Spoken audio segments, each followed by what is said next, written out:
The morning Ruby Garrison walked into the first bank of Willow Creek and told Elias Thorne she did not need his permission to dream.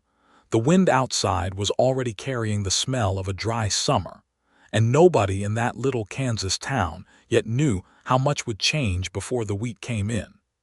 It was the spring of 1878, and Willow Creek sat like a scattering of dice along the banks of a creek that had not lived up to its name in 3 years. Ruby had ridden in from her father's homestead at dawn, her good dress dusty at the hem, her jaw set the way it had been set since the day they buried Thomas Garrison beneath the cottonwood tree he had planted the year she was born.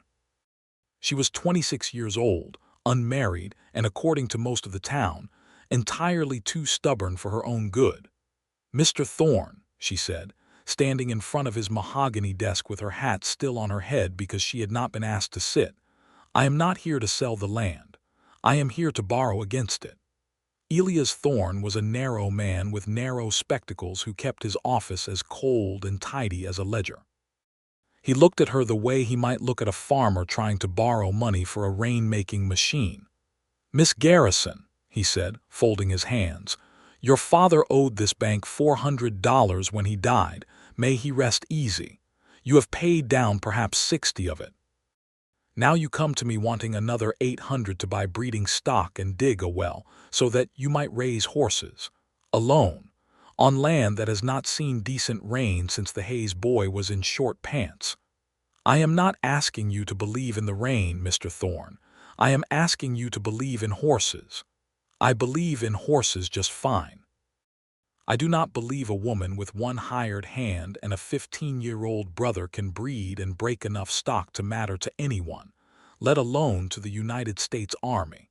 He said the word Army as if it embarrassed him to say it in the same sentence as her name. "Fort Dodge wants 200 head a year of sound, broke horses, Miss Garrison. Established outfits with 20 men and money behind them are already circling that contract like buzzards. You have 4 horses and a dream. My father had a dream too. He came out here in '69 with nothing but a wagon and a Kentucky mare, and he built something out of nothing, the same as every other soul in this town did. You loaned money to Silas Rourke when he had nothing but 200 head of longhorns and a temper. You will not loan me a fraction of that because I wear a skirt." Thorne's mouth thinned into something that was almost a smile, and that was worse than if he had shouted. "I will tell you plainly, since plain speaking seems to be what you prize. Your dreams are foolish, Miss Garrison, not because you are a woman, though I will not pretend that does not weigh on the matter, but because dreams do not pay notes. I have watched good men lose everything chasing exactly the sort of scheme you are describing to me now. I would be doing you a kindness to refuse you." Ruby stood very still for a long moment. Outside the window she could see the dusty street, a freight wagon creaking past, 2 boys chasing a dog between the hitching posts. She thought of her father's hands, cracked and sunburned, guiding a young horse around a round pen at dusk, humming some old hymn under his breath. She thought of her mother's grave beside his and the promise she had made at both.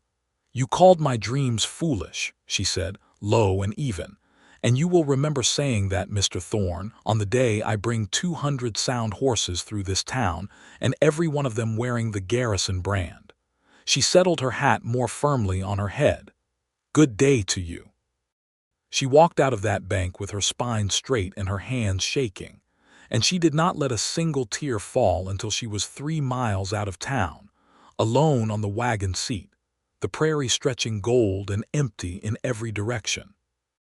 It was on that same road, not 2 miles further, that she found a man's horse standing riderless beside an overturned handcart, and the man himself sitting in the dust with a nasty gash above his eyebrow, cursing softly at a broken wheel. She reined in without thinking twice, because that was the kind of woman Ruby Garrison was, whatever the banker thought of her judgment. "Are you hurt bad?" she called down. He looked up at her, and even with blood at his hairline and dust caked into the creases of his face, she noticed his eyes first, a clear gray blue like water over stone. He was perhaps 30, lean and weathered in the particular way of men who had spent a great deal of their lives outdoors, with a scar along his jaw and hands that looked like they had done honest work. "Wheel gave out from under me," he said. "I have had worse. Name is Walter Kendrick." He tried to stand, winced, and sat back down. "Apologies, ma'am, for greeting you from the ground." Ruby Garrison. She was already climbing down from the wagon, already reaching for the canteen behind the seat. "Hold still. That cut wants cleaning before it festers. You do not have to trouble yourself." "I am not troubling myself. I am deciding whether you are worth troubling myself over, and you talk too much for a man who is bleeding." She knelt beside him and pressed a folded handkerchief to the wound, and he laughed despite himself, a low, rough sound that seemed to surprise him as much as it did her. "You are the second person today to tell me I talk too much." "Who was the first?" "My horse.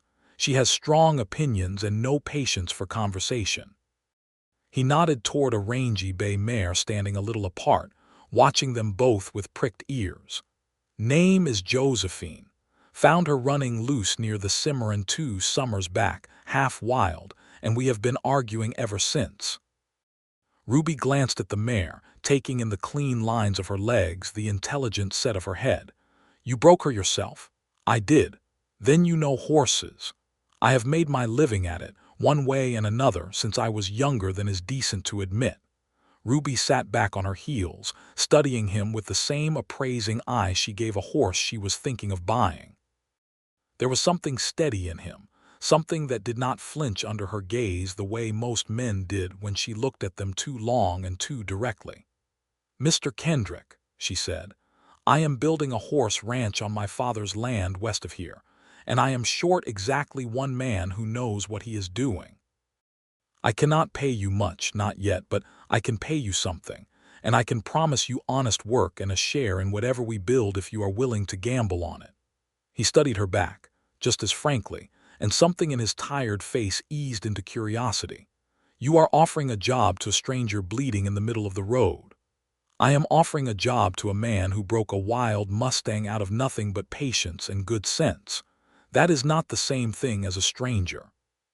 He was quiet for a moment, looking off toward the horizon where the land rolled away gold and endless under a sky so wide it seemed to swallow the whole world. "I have been looking for a place to plant myself for a long while now," he said finally. "I lost a ranch of my own once in Texas to a bank not so different from the one you have probably just come from, judging by that look you are wearing. I know what it costs a person to watch something they built taken away over a piece of paper." He met her eyes.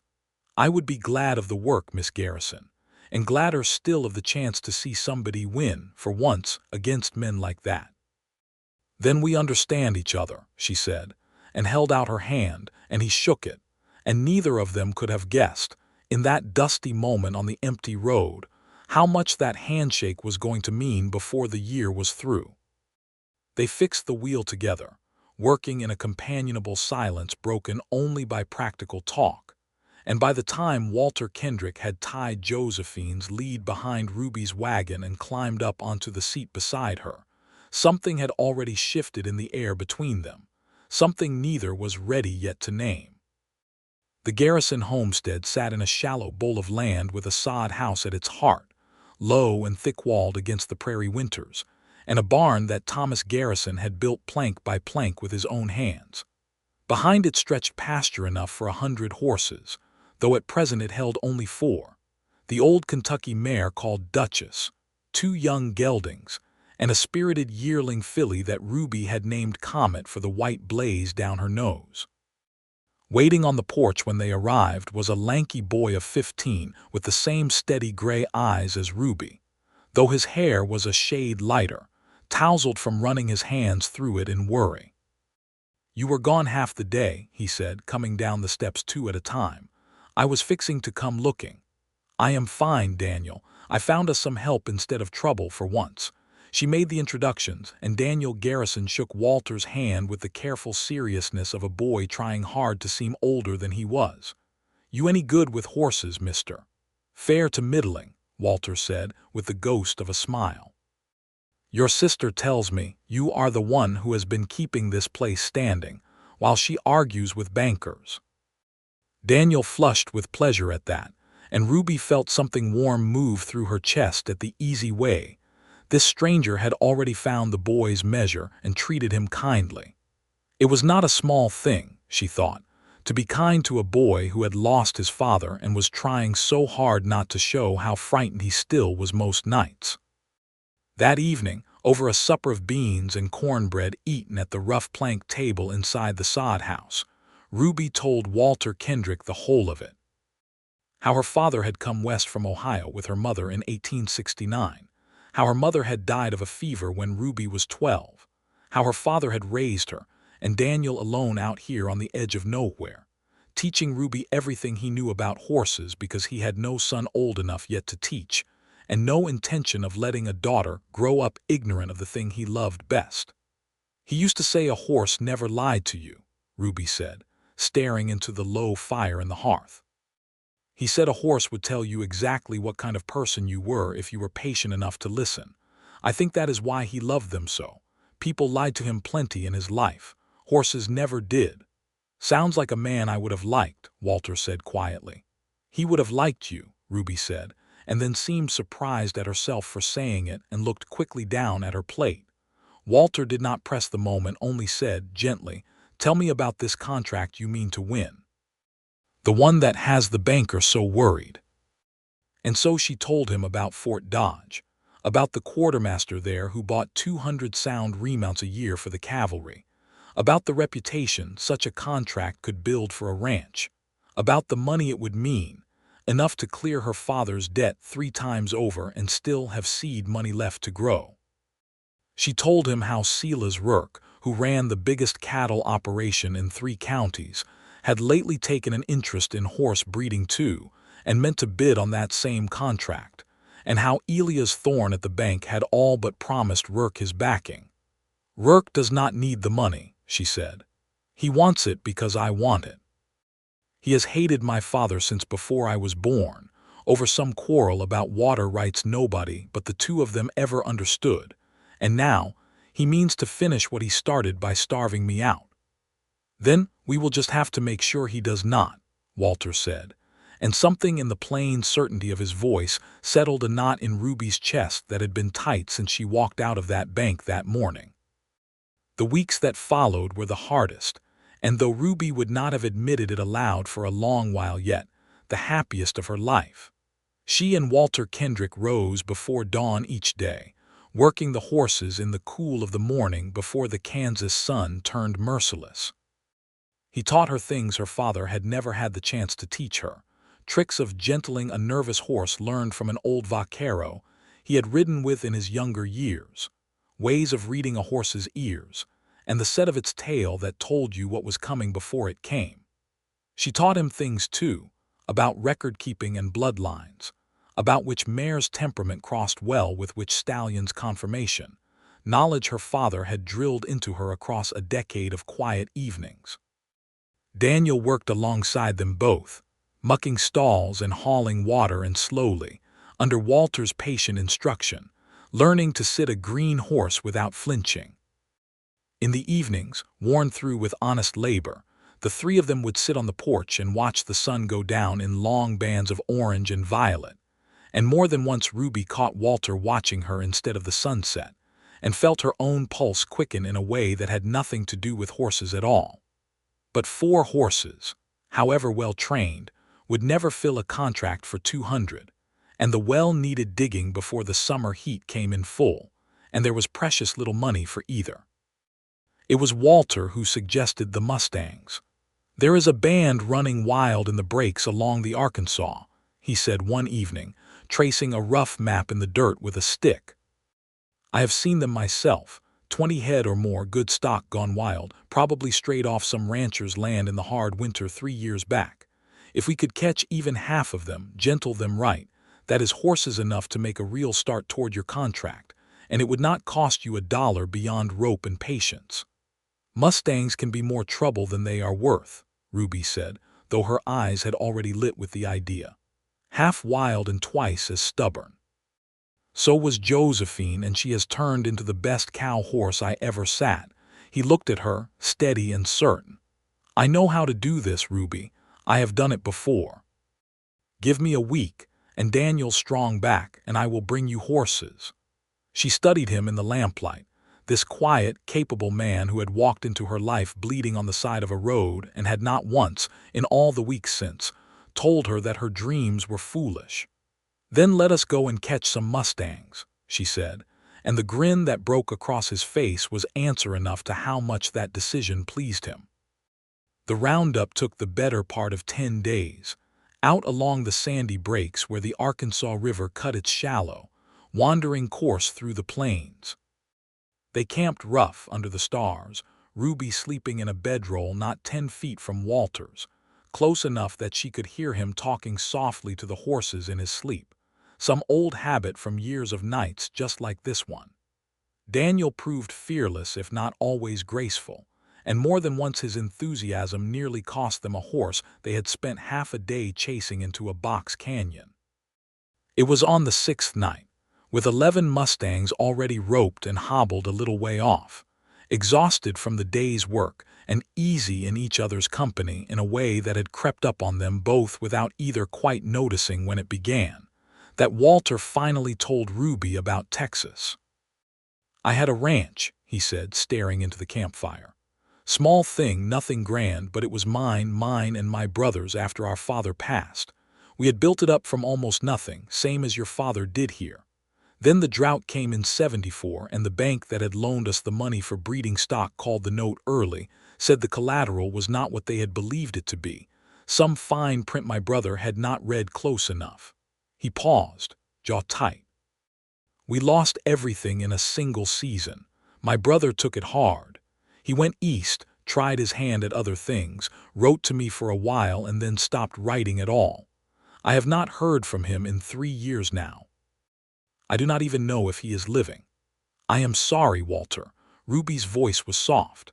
"I am telling you this," he said, "because I want you to understand why I would rather die out here in the dirt chasing mustangs than watch a bank take what you are building the same way one took what my brother and I built. There is something wrong in a world where paper matters more than sweat, Ruby Garrison, and I have decided I would rather fight that wrong beside you than run from it alone anywhere else." Ruby did not trust her voice to answer him right away.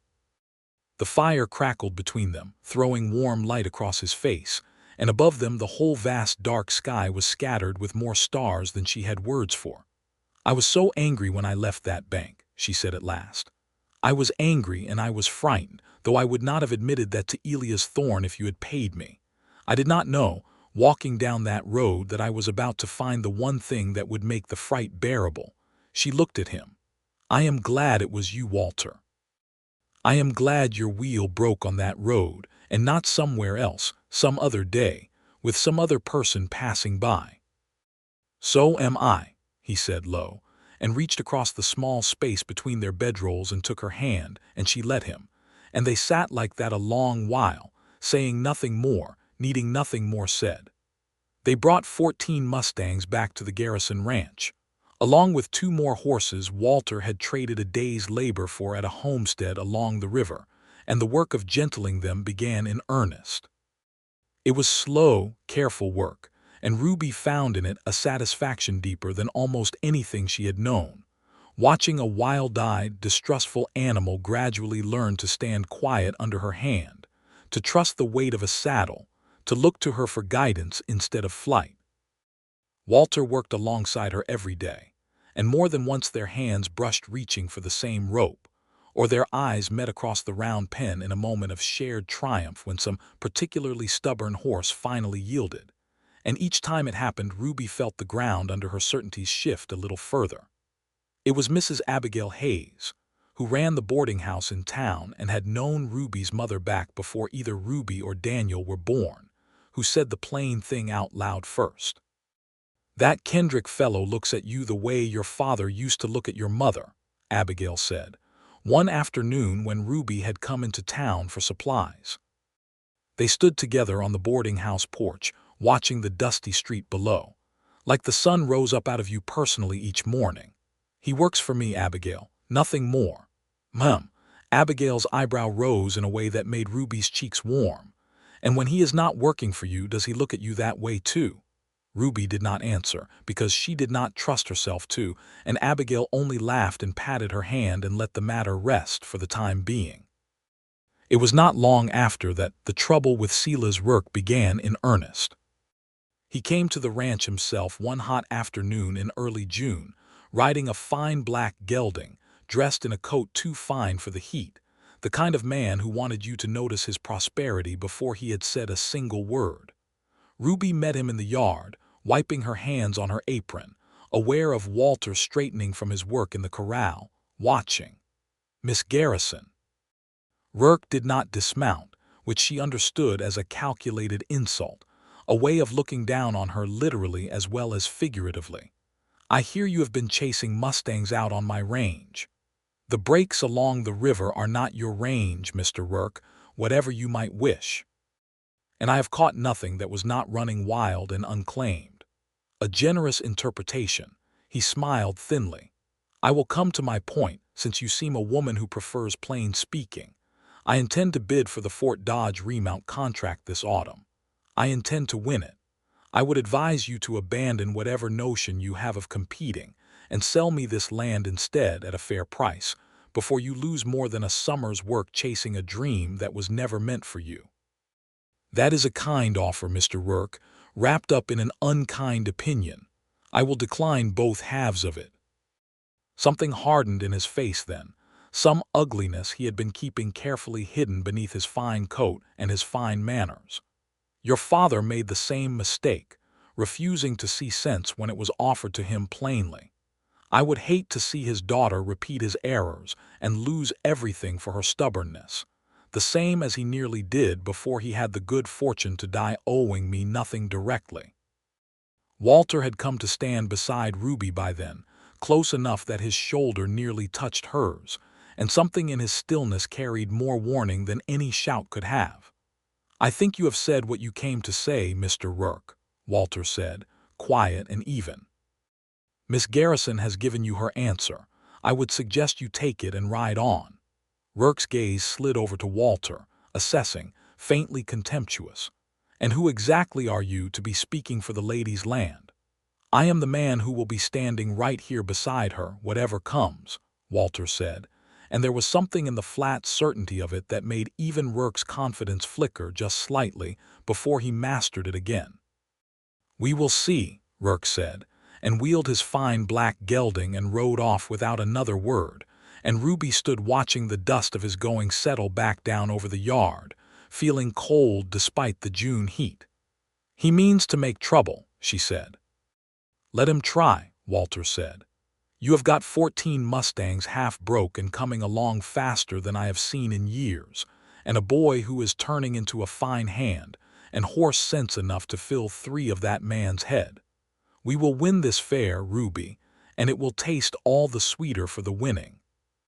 She looked up at him, at the steady set of his jaw, the quiet fire behind his gray-blue eyes, and felt something settle in her chest that was equal parts gratitude and something warmer, something she was no longer able to pretend she did not feel. "Walter," she said softly, "I do not know what I would have done these past months without you turning up on that road." "You would have managed," he said. "You are the most capable woman I have ever known, Ruby Garrison, banker's opinions notwithstanding, but I am glad I did not have to find that out from a distance." He hesitated, then reached up, careful, and tucked a loose strand of hair back from her face, his fingers brushing her cheek.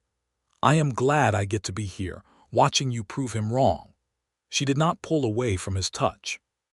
She leaned into it just slightly, and for a long moment neither of them said anything at all, the summer evening settling gold and quiet around them, the horses shifting and blowing softly in the corral behind, and it seemed to Ruby, standing there, that she had never in her whole life felt so exactly where she was meant to be. The trouble Rourke had promised came a fortnight later, in the middle of the night, in the form of fire. Ruby woke to Daniel's shout and the smell of smoke, and came stumbling out of the sod house to find the near end of the hay barn already burning, flames leaping orange against the black sky, the horses in the adjoining corral screaming and wheeling in terror. "The horses!" she cried, and was already running before she had finished the word, Walter close behind her, both of them moving on instinct born of months of care for those animals. What followed was chaos and heat and choking smoke, Walter wrenching open gate after gate while Ruby and Daniel drove the panicked horses out into the dark pasture beyond, away from the burning barn, shouting and slapping flanks, and praying that none would bolt back toward the fire out of sheer confusion. Comet, the young filly, nearly ran straight through a fence rail in her terror before Ruby managed to turn her, and one of the mustangs, only half gentled still, reared so violently that his flailing hoof caught Walter across the shoulder and sent him sprawling in the dirt. Walter! Ruby was at his side in an instant, heart in her throat, but he was already pushing himself up, waving off her hands. "I am fine. Get the rest clear, I will follow." They worked another hour in that fashion, exhausted and singed and half-deaf from the roaring flames, until at last the fire had consumed what remained of the hay it had started in and burned itself down against the barn's stone foundation, leaving only a smoking, blackened ruin of a wall and a lost season's worth of hay, but every single horse alive and accounted for in the pasture beyond. They sat together afterward on the ground near the well, filthy with soot, drinking water with shaking hands, watching the embers glow in the darkness. "That was no accident," Ruby said finally. "There was coal oil. I could smell it." "I know," Walter said grimly. "I found the empty can myself, thrown clear near the fence line, like whoever did it was in too much of a hurry to hide it properly. Rourke. I cannot prove it, but I would wager everything I own on it if I own much of anything at all." He looked over at her, soot-streaked and exhausted, and something fierce moved behind his eyes. "This does not end it, Ruby. Whatever he intends by this, it does not end it." "No," she agreed, and found, to her own surprise, that beneath the fear and the fury there was something else too, something that felt almost like resolve hardening into steel. "It does not." Daniel came to sit beside them then, his young face pale and shaken in the dying firelight. "Are we going to be all right?" he asked, and for a moment he sounded exactly as young as he was, a boy who had already lost his father and did not think he could bear to lose anything more. Ruby put her arm around his shoulders and pulled him close. "We are going to be more than all right," she said, with a fierceness that surprised even herself. "We are going to rebuild that barn, and we are going to break every one of these horses, and come autumn we are going to ride into Fort Dodge with the finest string of remounts that quartermaster has ever laid eyes on. Nobody burns down what your father and I built and gets to keep on winning, Daniel. Not while I am still breathing." Walter reached over and took her free hand, and in the dim glow of the dying fire, the three of them sat together a long while, bound by smoke and fear and something stronger than either, until at last the stars began to fade and the gray edge of dawn crept up over the eastern plains. Word of the fire spread through Willow Creek within the day, and to Ruby's surprise, it brought her something she had not expected: sympathy, and more than sympathy, help. Old Mr. Peterson from the Mercantile sent out a wagon-load of lumber at cost, saying gruffly that he had known Thomas Garrison 30 years and would not see his barn stand burned while he had boards to spare. Two of the Hayes boys, grown now and farming their own claims, rode out to help with the rebuilding without being asked. Even a few families who had never had much use for a woman running her own ranch turned up with hammers and casseroles, because whatever else Willow Creek was, it was still the kind of place where neighbors did not let fire go unanswered. Elias Thorne did not come himself, but word reached Ruby, through Abigail Hayes, that he had been heard in the barber shop, remarking that it seemed unlikely a lone woman's operation could survive a setback so severe, and that perhaps the wisest course remained for her to sell before matters grew worse. Ruby heard this and felt something in her chest go cold and hard as river ice. "Let him say what he likes," she told Abigail. "Words are cheap, and I have a barn to raise." Raise it they did in 3 days of hard communal labor, and by the time the new barn stood square and solid against the summer sky, smelling of fresh-cut pine, Ruby found she had gained something from the fire she had not expected to gain. A town that was, however slowly, beginning to root for her instead of merely doubting her. It was in the weeks after the fire, working shoulder to shoulder every day rebuilding what had been lost, that things between Ruby and Walter shifted from something unspoken into something neither of them could pretend to ignore any longer. It happened, in the end, on an ordinary evening, with nothing more dramatic than a sunset and a tired silence between them after a long day's work. They were sitting on the top rail of the new corral fence, watching Comet and two of the gentled mustangs graze in the gold evening light, when Walter said, without any particular preamble, "I have been trying to find a way to tell you something for some weeks now, and I find I have run out of patience waiting for the right moment to present itself." Ruby's heart gave an odd little lurch. "Then perhaps you had best just say it. I love you, Ruby Garrison." He said it plainly, the way he said most things, without embellishment, and yet the words landed on her with all the weight of a much longer speech.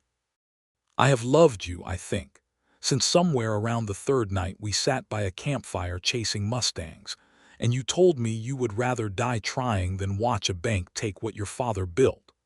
I have never in my life met a person with a spine like yours, and I do not intend to spend whatever years I have left pretending I would rather be anywhere else than beside you." Ruby sat very still for a moment, watching the last light catch in his gray-blue eyes, feeling something long held tight inside her chest finally, gently, come loose.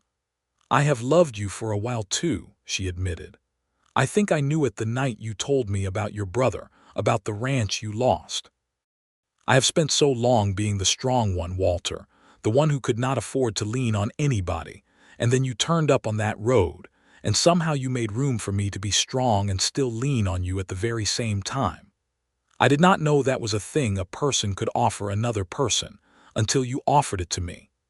He reached over and took her hand, turning it gently palm up, tracing the calluses there with something like reverence. "These hands built a horse ranch out of ash and stubbornness," he said. "I would be honored, whenever you are ready, to build the rest of a life alongside them. Are you asking me something, Walter Kendrick, or merely making conversation?" A slow smile spread across his face.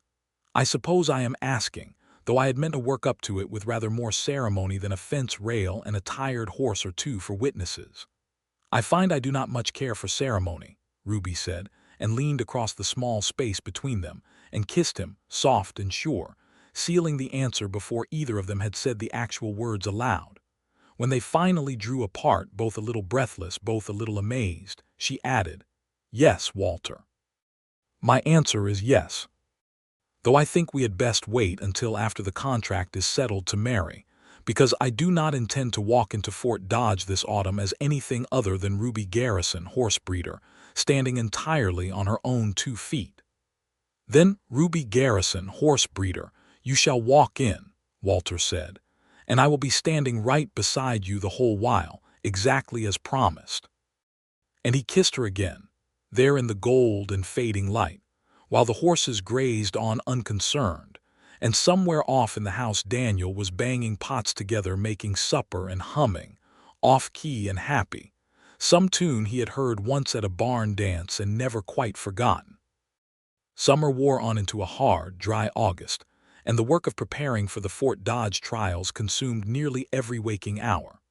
The mustangs, 14 strong plus the 2 traded horses, had come along remarkably well under Walter's patient hand and Ruby's careful eye, joining the original 4 Garrison horses to make a string of 20 animals, sound, well-mannered, and unusually well-matched in size and gait, exactly the sort of uniform quality an Army quartermaster prized. It was not 200 head, not nearly, but it was enough, Walter argued, to prove what the Garrison ranch could do, enough to win at least a partial contract that could grow in years to come. "Rourke will bring more horses," Ruby said one evening, going over her ledgers by lamplight while Walter mended a bridle across the table from her. "He has the numbers. He has always had the numbers." "Numbers are not everything," Walter said. "The Army does not just want quantity, Ruby. They want horses that will not spook under cannon fire, that will stand steady with a green cavalry recruit aboard, that will not throw a shoe on a 3-day march. Quality tells in the end, and quality is exactly what we have been building all summer. I hope you are right. I know horses, he said simply, and I know these particular horses, and I am telling you plainly, they are as fine a string as I have seen turned out anywhere, and I include in that estimation outfits with 20 men and unlimited money behind them. He set down the bridle and reached across to still her restless hands atop the ledger. Trust the work, Ruby. You have done everything right. Trust it now to be enough. It was Daniel, of all people, who nearly upended everything 3 weeks before the trials, when he came racing in from the pasture white-faced and breathless to report that 2 of the mustangs had gone missing from the far corral overnight, the gate left hanging open on a broken latch. They found the horses eventually, 4 miles off, grazing peaceably in a draw, no worse for their unplanned adventure, but the broken latch told its own story, showing clear signs of having been forced rather than simply worn through, and Ruby's blood ran cold at the implication. "He is testing us," Walter said grimly, examining the ruined metal. "Seeing how far he can push before we break, or before we run out of time to recover from whatever he tries next. Then we will simply have to not break," Ruby said, though her voice shook slightly with the effort of saying it calmly. "We will double the watch. Daniel and I will take turns through the night if we must. I will not lose a single horse to that man's spite, not after everything it has cost to bring them this far." They did double the watch, taking turns through the warm August nights, sitting up with a rifle across their knees and a lantern turned low, and though nothing further happened in the weeks that followed, the strain of constant vigilance wore on all 3 of them, hollowing shadows beneath Ruby's eyes, shortening Daniel's temper, drawing Walter's face into lines of grim watchfulness that had not been there in the easier days of early summer. It was Abigail Hayes who finally brought news, riding out herself in her buggy on a hot September afternoon, that shifted the whole balance of things. "I have been hearing talk in town," she said, settling herself at the kitchen table with the ease of long familiarity, accepting a cup of coffee from Ruby with a grateful nod. "Rourke has been overextended, it seems, buying up range land north of here on credit, and Elias Thorne has grown nervous about the size of the loan. There is talk that the bank may not back his full bid for the Fort Dodge contract after all, not without additional collateral Rourke does not presently have." "You are certain of this?" Ruby asked, hardly daring to hope.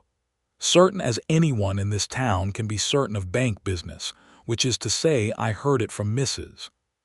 Peterson, who heard it from her husband, who overheard it from Thorne's own clerk complaining about the extra bookkeeping. Take it for what it is worth, but I thought you would want to know." Abigail's sharp eyes softened as she looked between Ruby and Walter, taking in the exhaustion etched into both their faces. "You 2 look like you have not slept a full night in a month." "We have not," Walter admitted. "Well," Abigail set down her cup with decision, "then it is fortunate I have brought more than gossip." She produced from her buggy, with something like triumph, 2 younger Hayes cousins she had recruited from town, sturdy boys of 17 and 19 glad of the wage, willing to take on night watch duties for a few weeks in exchange for pay and the excitement of guarding against a suspected saboteur. "You cannot win a contract on no sleep, Ruby Garrison. Let somebody else stand guard a while and put your energy into the horses instead." Ruby felt tears prick unexpectedly at her eyes, moved by a kindness she had not thought to ask for and had badly needed regardless. "Thank you, Abigail. I do not know how to repay this." "You repay it by winning that contract and proving Elias Thorne wrong in front of the whole county," Abigail said briskly, though her eyes were kind. "That will be payment enough for me." With the added watch easing the burden, the final weeks before the trials settled into a rhythm of intense, focused work, and slowly the string of 20 horses reached a level of polish that even Ruby, critical as she was of her own efforts, had to admit was remarkable. Walter drilled them over obstacles meant to mimic the chaos of cavalry service, firing an old pistol at a distance to accustom them to sudden noise, dragging canvas sheets across the ground to simulate the unpredictable movement of a battlefield. Ruby worked on their manners under saddle, their willingness to stand for mounting and dismounting, their responsiveness to rein and leg, until horse after horse had transformed from wild, wary creature into calm, capable partner.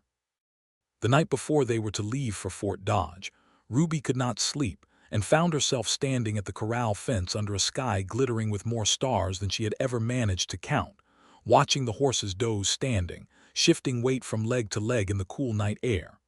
Walter found her there sometime past midnight and came to stand beside her without a word, simply resting his hand over hers on the top rail. "Frightened?" he asked after a while. "Terrified," she admitted. "What if it is not enough, Walter? What if all of this, the fire, the sleepless nights, the mustangs, what if it comes to nothing after all and Thorne was right and I have spent everything my father built on a foolish dream?" Walter turned her gently to face him, his hands warm on her shoulders, his eyes steady and sure even in the near dark. "Ruby, listen to me. Whatever happens tomorrow, whatever the army decides, you have already built something no banker's ledger could ever measure. You have taken grief and turned it into purpose. You have taken a boy who lost his father and given him a life to be proud of. You have taken wild, distrustful animals and taught them to trust again, and in the process you taught me the very same thing." He brushed a thumb gently across her cheek. "That is not foolish, Ruby. That is the bravest thing I have ever watched a person do. Whatever Fort Dodge decides tomorrow does not change the truth of what you have already accomplished." She leaned into him, resting her forehead against his chest, breathing in the familiar scent of leather and wood smoke and horse that had come, over the long months, to mean safety to her in a way she had not felt since her father was alive. "I love you," she said quietly. "Whatever happens tomorrow, I am glad it is you standing here beside me. Always," he murmured into her hair. "Whatever comes, Ruby, I am not going anywhere." They set out for Fort Dodge 3 days later, the 20 horses trailing behind a small caravan that included Ruby and Walter on horseback, Daniel driving the supply wagon, and Abigail Hayes, who had insisted on accompanying them for moral support, and as she put it, to witness personally the look on certain people's faces when Ruby Garrison proved them all wrong. The fort itself sat sprawling and dusty along the Arkansas River, a collection of adobe and frame buildings surrounding a parade ground where blue-coated soldiers drilled in the morning heat. The quartermaster, a weathered career officer named Major Everett Coombs, met them with the same brisk professional courtesy he extended to every rancher come to bid for his contract, though Ruby noted the faint, involuntary lift of his eyebrows at the sight of a woman leading the operation. Silas Rourke had arrived the day before with a string of 40 horses and a crew of 8 riders, and word around the fort was that his bid, though impressive in raw numbers, had come in shakier than expected, his financing evidently strained by whatever troubles Abigail had heard whispered back in Willow Creek. He watched Ruby's smaller string being led into the corrals with an expression of contempt that did not quite mask a flicker of genuine unease. 20 horses, he said, sauntering over as Walter and Daniel began settling the animals for the evening. "I confess I expected fewer, given the misfortune I heard befell your barn this summer." "Misfortune has a way of making a person more determined, Mr. Rourke," Ruby said evenly, "rather than less. We shall see how determination fares against numbers, Miss Garrison." He tipped his hat with mocking courtesy and strolled off, and Ruby watched him go with her jaw clenched tight, refusing to let him see how his words had landed. The trials, when they began the following morning, proved every bit as rigorous as Walter had warned they would be. Each rancher's horses were run through a gauntlet of tests: soundness inspections by the fort's veterinary surgeon, obstacle courses meant to simulate rough terrain, exposure to gunfire and sudden loud noise, evaluations of temperament under mounted soldiers unfamiliar with the individual animals, and finally, a grueling endurance ride of some 15 miles meant to reveal any weakness in wind or stamina. Ruby's horses, drilled carefully all summer for exactly these conditions, performed with a steadiness that drew murmurs of surprised approval from the watching soldiers. Comet, now grown into a strong, sensible 3-year-old, cleared the obstacle course without a single misstep.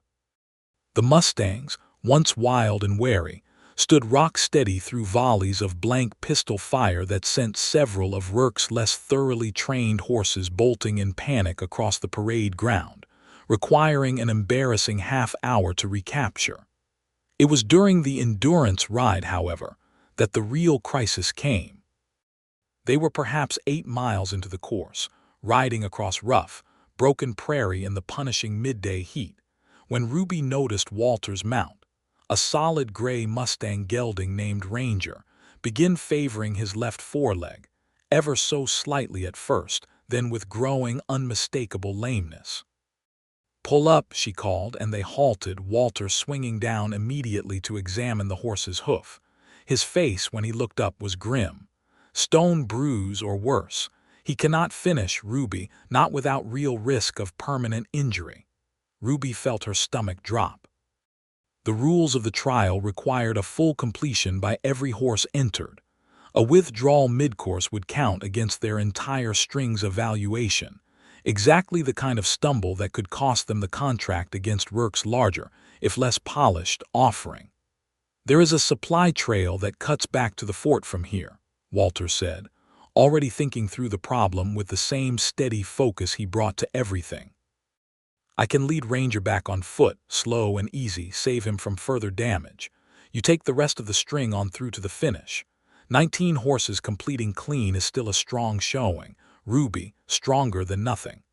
I'm not leaving you out here alone. You have to, Ruby. This is exactly what you have been working toward all summer. I did not chase mustangs and rebuild that barn and sit up nights on watch just to see you throw away the whole contract over one lame horse. Go. Finish the course. I will meet you back at the fort." She hesitated only a moment longer, torn between love and duty, before she saw in his steady eyes the same fierce certainty that had first drawn her to him on that dusty road months before. And she understood he was right, understood too that trusting him to manage this on his own was itself a kind of faith she owed him.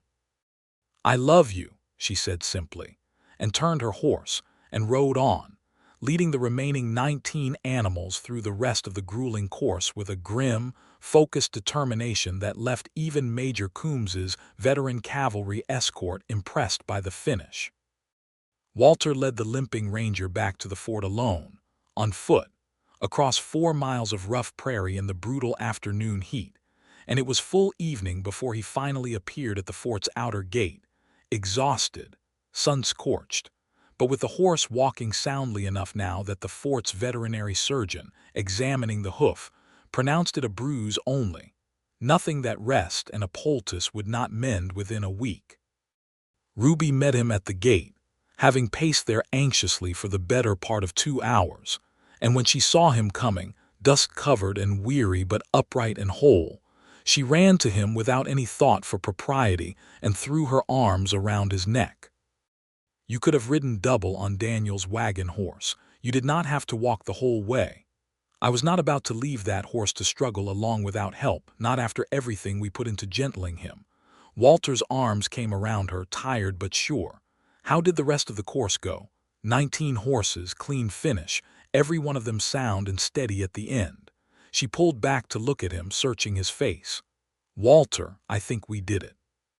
I think, whatever happens with the final decision, we showed them exactly what this ranch is capable of." Major Coombs delivered the Army's decision 3 days later, gathering the competing ranchers together in the shade of the fort's headquarters building, a decision that would, in the end, become something of a local legend in Willow Creek for years to come. "Gentlemen, and Miss Garrison," the major began, with a small, respectful nod in Ruby's direction that made Rourke's jaw visibly tighten. "The Army's business is not sentiment. It is horses that will serve reliably in difficult conditions, for years, without failing the men who depend on them. Mr. Rourke, your numbers are impressive, and I have taken a contract for 60 head from your string, at standard rate, for animals that met our minimum standards. Rourke's shoulders relaxed slightly at this, a portion of victory salvaged. However, Coombs continued, I have never in 11 years of evaluating remount stock seen a string perform with the consistency, the steadiness under fire, and the sheer soundness of temperament that Miss Garrison's horses displayed, particularly given their number was so much smaller, and particularly given that half of that string was, by her own account, running wild in the breaks not 6 months ago. That speaks to training of an unusually high order. I am offering Miss Garrison the primary annual contract for this post, 150 head per year going forward, with an option to renew for a period of 5 years, provided quality is maintained at the standard demonstrated here. The words seemed almost too large to fit into the hot afternoon air. Ruby stood very still, hardly daring to trust she had heard correctly, until Walter's hand found hers and squeezed, and she realized from the fierce grin breaking across his face that it was, indeed, entirely real. Rourke's face had gone the color of old ash. That is absurd, he said, too loudly before catching himself and lowering his voice, though not his fury. 150 head from a woman with 20 horses and no real operation to speak of. A woman, Major Coombs said mildly, whose 20 horses outperformed your 40 in every meaningful measure, Mr. Rourke. The Army does not concern itself with who is holding the lead rope, only with the quality of the horse at the end of it. I would suggest, if you wish to compete for future contracts, you invest rather more in training and rather less in acreage. He turned back to Ruby, extending a hand she shook with fingers that trembled only slightly. Congratulations, Miss Garrison. I look forward to a long and productive arrangement. The ride back to Willow Creek felt like it passed in a golden blur, Ruby laughing helplessly at odd intervals, Daniel whooping and racing his horse in wide circles around the wagon, until Abigail scolded him into a more dignified pace, Walter riding close beside Ruby the whole way, his hand finding hers whenever the trail allowed it, both of them scarcely able to believe the scale of what they had won. The reckoning with Elias Thorne, when it came, was sweeter than Ruby could have imagined in her angriest moments back in the spring. She walked into the first bank of Willow Creek a week after their return, dressed in her good dress once more, though this time there was no dust on the hem and no tremor in her hands, and laid the signed Army contract flat on Thorne's mahogany desk. He read it in silence, his narrow face going through several complicated changes of expression before settling, with visible effort, into something resembling composure. 150 head annually, he said finally. That is a considerable sum, Miss Garrison. It is, she agreed. Considerable enough, in fact, to pay off my father's remaining debt in full, which I intend to do this very morning, and considerable enough besides to fund the expansion this ranch will need to meet such an order going forward, for which I will require a proper loan, Mr. Thorne, on ordinary commercial terms, the same as you would extend to any rancher walking through that door with a signed Army contract in hand. Thorne studied her for a long moment, and something in his narrow face, some old certainty, seemed genuinely to crack. You called it correctly back in the spring, he admitted with visible difficulty. You said I would remember calling your dreams foolish. On the day you rode 200 sound horses through this town wearing your brand, I confess I did not credit it possible.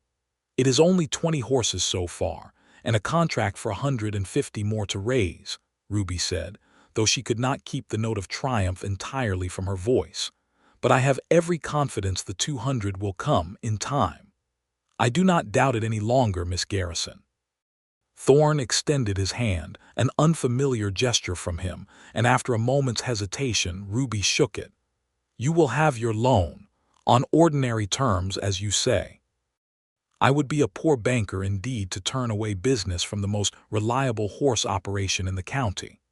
She left the bank that afternoon lighter than she had felt in years, the last of her father's debt cleared, a fresh loan secured for expansion, and the memory of Elias Thorne's grudging, genuine respect settling into her chest alongside everything else she had won that long, hard summer. Sila's work, for his part, did not trouble the Garrison ranch again. Whether it was the humiliation of the contract loss, or the whispered talk around town connecting him, without proof but with growing certainty, to the barn fire and the sabotaged latch, or simply the bank's tightened patience with his overextended finances, he sold off a portion of his range within the year and grew notably quieter in his dealings with his neighbors thereafter. Ruby never did get the satisfaction of proving his guilt in the fire outright, but she found, in the end, she did not need to. The horses spoke loudly enough on her behalf that his opinion of her ceased to matter to anyone in Willow Creek who counted. The wedding took place on a clear October afternoon, under the same cottonwood tree beneath which Thomas Garrison lay buried, the tree he had planted the year Ruby was born, its leaves turned gold and rustling softly in the autumn breeze. Abigail Hayes had insisted on helping with every detail, and the whole of Willow Creek seemed to have turned out for the occasion, drawn as much by curiosity about the woman who had bested Sila's work and humbled Elias Thorne as by genuine goodwill. Though by the day itself, watching Ruby Garrison walk across the pasture in a simple white dress with wildflowers woven through her dark hair, even the most skeptical of the onlookers seemed moved to something like sentiment. Daniel, 16 now and grown taller over the summer's hard work, walked her the last stretch of the way, since there was no father left to do it, and gave her away with a solemnity that made Ruby's eyes sting with tears she did not bother trying to hide. Walter Kendrick stood waiting beneath the cottonwood in a new dark coat that Abigail had helped him select in town, his gray-blue eyes bright with an emotion he made no effort to conceal, and when Ruby reached him, he took both her hands in his and said, quiet enough that only she could hear it clearly over the rustling leaves, "You built every bit of this yourself, Ruby Garrison. I only ever wanted the honor of standing beside you while you did it." "You built it with me," she corrected him, just as quietly. "There was never any question of doing it alone, not after that first day on the road." The preacher, an elderly circuit minister who had known Thomas Garrison in his time, spoke a brief, warm ceremony beneath the gold cottonwood leaves, and when he asked if any objected to the union, the only sound was the wind moving softly through the branches and, somewhere off in the pasture, the contented nickering of 20 fine horses grazing in the autumn sun, as if even they had come to bear witness. They exchanged vows plainly, in their own words rather than any formal script, because that was the kind of people they both were. "I promise," Walter said, "to stand beside you in every hard season, the same as I have this past one, and to never once tell you that your dreams are too large for you to hold. I promise to build alongside you whatever this life asks us to build for as many years as I am given breath to do it." "I promise," Ruby said, her voice steady despite the tears now slipping freely down her cheeks, "to trust you with the parts of myself I have always had to carry alone before, and to remember, on the hard days, that leaning on you does not make me any less the woman who built a ranch out of grief and stubbornness. I promise to love you as fiercely as you have loved me, for as long as we both shall live." They were pronounced husband and wife, as the last golden light of the afternoon slanted low across the pasture, and when Walter kissed her, the whole gathered town of Willow Creek erupted into cheers and applause loud enough to send the horses trotting curiously toward the fence line to see what the commotion was about. The years that followed were not without their own hardships, as every life on that unforgiving prairie carried its share of hard winters and dry summers and the ordinary griefs of a demanding land. But the Garrison Kendrick Ranch, as it came to be known throughout the county, grew steadily from that autumn wedding forward. The Fort Dodge contract renewed each year as promised, And within 3 years the herd had grown past the 200 head Ruby had once promised Elias Thorne in anger, then past 300 as word of their horses' quality spread to other posts along the frontier. Daniel grew into a fine horseman in his own right, eventually taking on the training of young stock as his particular specialty, and married in his own turn the elder Hayes' cousin's sister, a sensible, capable young woman named Mary who took to ranch life with an ease that delighted Ruby, who had feared in her private moments that she might lose her brother to the wider world once he came of age and found he had options. Abigail Hayes remained a fixture at the ranch for every celebration and every crisis alike, declaring herself an honorary aunt to every child born there in the years that followed, and there were, in time, 4 such children. First a son, born the following autumn and named Thomas after the grandfather he would never meet, followed 2 years later by a daughter they named Sarah after Ruby's own long-departed mother, and then, some years after that, a second son and finally another daughter, filling the sod house, and eventually the fine timber house Walter built to replace it, with the noise and laughter of a family that had grown far beyond what either of them could have imagined on that dusty spring day when Ruby first walked out of Elias Thorne's office with nothing but fury and a wounded, stubborn hope. Elias Thorne himself, in one of the stranger turns of that long story, became something of an ally to the ranch in later years, extending credit readily whenever expansion was needed, and it was said around town, with no small amusement, that he kept the original signed Fort Dodge contract framed discreetly in a drawer of his desk, a private reminder, perhaps, of the exact moment he had learned to stop underestimating the dreams of the people who walked through his door. On quiet evenings, when the children were finally settled, and the horses dozed peacefully in the pastures that stretched now far beyond the original boundaries Thomas Garrison had first staked out in 1869, Ruby and Walter would often sit together on the porch of the house they had built, much as they had once sat on a simple fence rail watching a sunset with everything still uncertain between them, and Ruby would sometimes think back to that furious ride away from the bank, to the wheel broken on a dusty road, to the fire and the mustangs and the long endurance ride across the breaks, and marvel at how a single unkind sentence, meant to crush a dream, had instead become the spark that lit a whole life's worth of building. "Do you ever think," she asked him once, many years into their marriage, watching their eldest son Thomas practice roping a fence post in the dying light with the same fierce concentration his grandfather had once brought to every task, about how differently things might have gone if Thorne had simply given me that first loan? Walter considered this, his arm settled comfortably around her shoulders, the way it had come to rest there so many evenings over so many years. "I expect you would have built something fine regardless," he said. "You had that in you long before I ever came along. But I am selfishly glad things happened exactly as they did, banker's cruelty and broken wagon wheel and all, because it meant I got to be there watching you build it, instead of hearing about it second-hand from some other man's account."